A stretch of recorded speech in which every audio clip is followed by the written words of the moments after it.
En fait, je ne sais pas si Jésus a reçu 39 coups de fouet, qui est la limite, le 40e coup étant censé vous tuer, ou pas. La Bible ne nous le dit pas. Mais je m'arrête là. Et je pense, il a fait ça pour moi. Généralement, les Romains ôtaient les habits de la victime et lui attachaient les mains au-dessus de la tête sur un poteau vertical. Et il commençait à flageller le postérieur et le dos et les jambes qui étaient flagellées en premier. Et il a fait ça pour moi. Et pendant la flagellation, les petits ossements de mouton à l'extrémité des lanières déchiraient la peau en profondeur et les muscles sous-jacents à la peau commençaient à se déchirer. Et il a fait ça pour moi. Il a fait ça pour mon péché. Puis vient la crucifixion elle-même. Un poteau vertical en bois qui pesait 90 kilos environ et une barre en bois horizontale qui pesait approximativement dans les 45 kilos. Et c'était la coutume à cette époque que le condamné à mort porte sa barre horizontale parce que le poteau avait déjà été mis en place.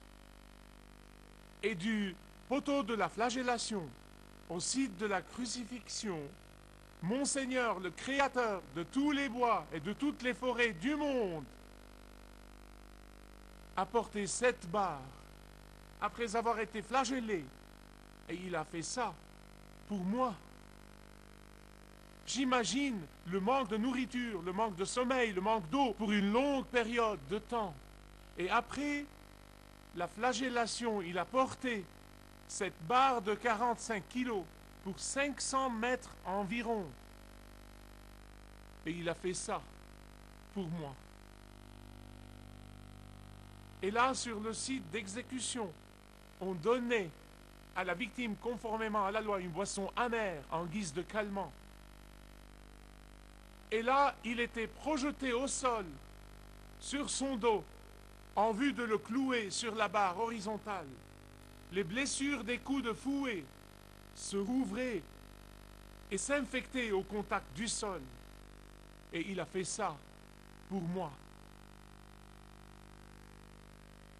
Ses bras étaient étirés et ses poignets étaient cloués avec de gros clous de 18 cm. Et la raison pour laquelle il clouait la victime par le poignet, c'est que la paume se déchirerait. Mais il savait qu'il pouvait l'accrocher longtemps à partir des poignets. Et après le clouage, après que les poignets aient été cloués à la barre horizontale, la barre horizontale était soulevée, la barre avec la victime clouée dessus.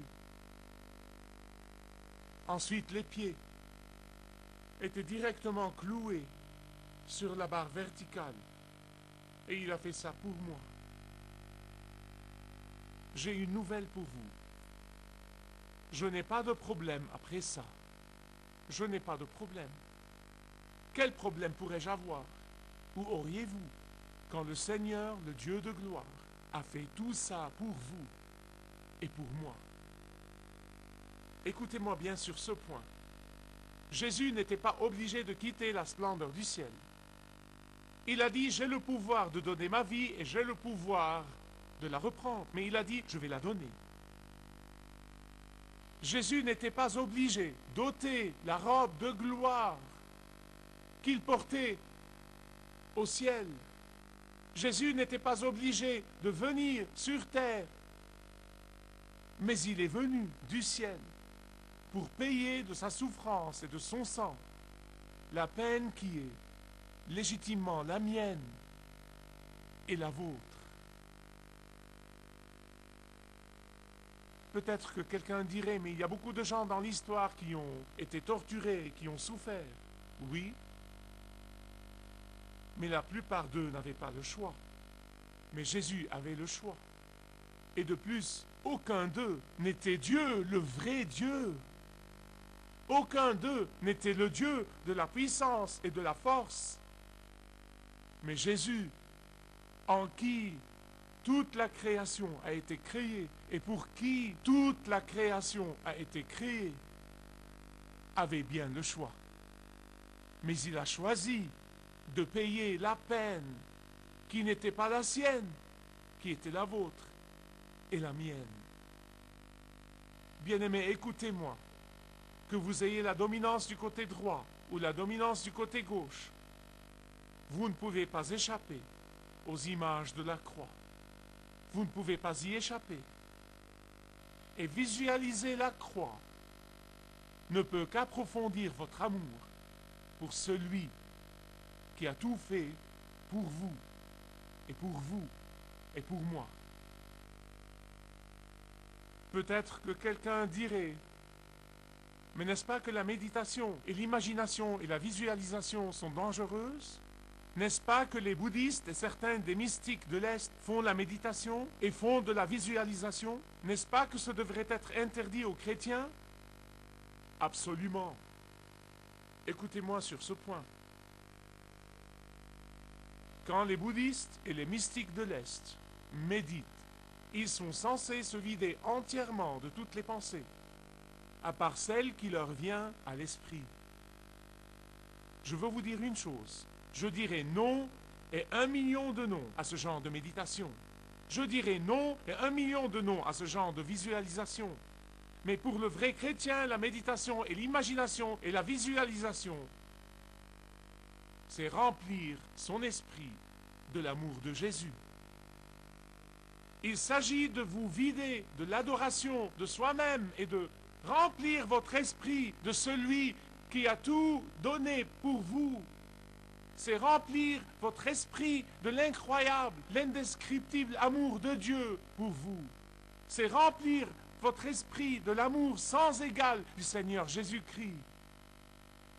Après avoir rempli votre imagination de l'amour indescriptible de Jésus, posez-vous la question: est-ce que je l'aime de la même façon? Est-ce que je l'aime de tout mon être? Est-ce que je l'aime de façon sacrificielle? Est-ce que je l'aime de façon désintéressée? Est-ce que je l'aime inconditionnellement? Est-ce que je l'aime de mes possessions? Est-ce que je l'aime de mon énergie? Est-ce que je l'aime de mon temps? Est-ce que je l'aime de mes émotions? Est-ce que je l'aime de ma passion? Est-ce que je l'aime de mon imagination? Vous seul pouvez répondre à ces questions. J'essaye souvent de me visualiser debout devant le juge. Et le verdict est prononcé. Soit 10 millions de dollars, soit la mort. Eh bien, 10 millions de dollars est beaucoup plus d'argent que je verrai dans 100 vies. Il n'y a pas d'échappatoire dans la loi. Il n'y a pas de possibilité de marchandage. Il n'y a pas moyen au monde que je puisse payer. Il n'y a que la mort qui m'attend pour sûr. Ensuite, j'imagine quelqu'un, une personne dont la fortune, y compris sa chemise, est de 10 millions de dollars. Et il vend tout ce qu'il possède. Et il vient payer mon amende pénale. Je veux que vous essayiez d'utiliser votre imagination pour une seconde. Quelle serait ma réaction envers cet individu? Quelle serait ma réaction? Pour le restant de mes jours, à chaque instant, je penserai à ce qu'il a fait pour moi. Chaque fois que je le verrai, je voudrais m'incliner en action de grâce et en gratitude et en action de grâce. Chaque sou que je gagnerai pour le restant de mes jours, je le partagerai avec lui. Chaque repas que je mangerai, je le partagerai avec lui. Chaque joie que j'éprouverai, je la partagerai avec lui. Et je pourrai faire ça tous les jours de ma vie et sentir que je n'ai pas montré assez de gratitude ou d'amour pour ce qu'il a fait pour moi. Je sais que les imageries et que les analogies humaines ne sont jamais parfaites, vraiment pas. Mais elles nous aident à nous exprimer. Et si je rends par gratitude à cet être humain, si je lui rends son amour, vraiment de tout mon être. Combien de loin devrais-je aimer le Créateur de l'univers, qui est mort comme un criminel, non seulement pour sauver ma peau, ma vie terrestre pour quelques années, mais aussi pour me sauver éternellement. Combien de loin devrais-je aimer celui qui est mort pour me libérer de l'esclavage du péché, qui est mort pour me libérer du châtiment de mon péché, qui est mort pour me libérer des conséquences de mon péché, qui est mort pour me racheter, qui est mort pour me justifier, qui est mort pour me bénir, qui est mort à ma place, qui est mort pour me pardonner mes péchés passés, présents et futurs, qui est mort pour me guérir, qui est mort pour m'adopter, qui est mort pour me sauver, qui est mort afin que je puisse échapper au jugement, qui est mort afin de me réconcilier avec le Père, qui est mort pour me donner la vie éternelle, et qui a ressuscité pour me le prouver. Dieu veut que vous l'aimiez de votre imagination. Il veut que vous l'aimiez de votre pensée, de votre cœur et de votre âme. Si vous ne l'avez pas encore fait, vous pouvez commencer aujourd'hui. Si vous désirez connaître Dieu d'une manière personnelle, demandez le livret « Retrouvez la joie que vous avez toujours désirée » et vous pourrez découvrir l'amour de Dieu pour vous et apprendre comment expérimenter son pardon.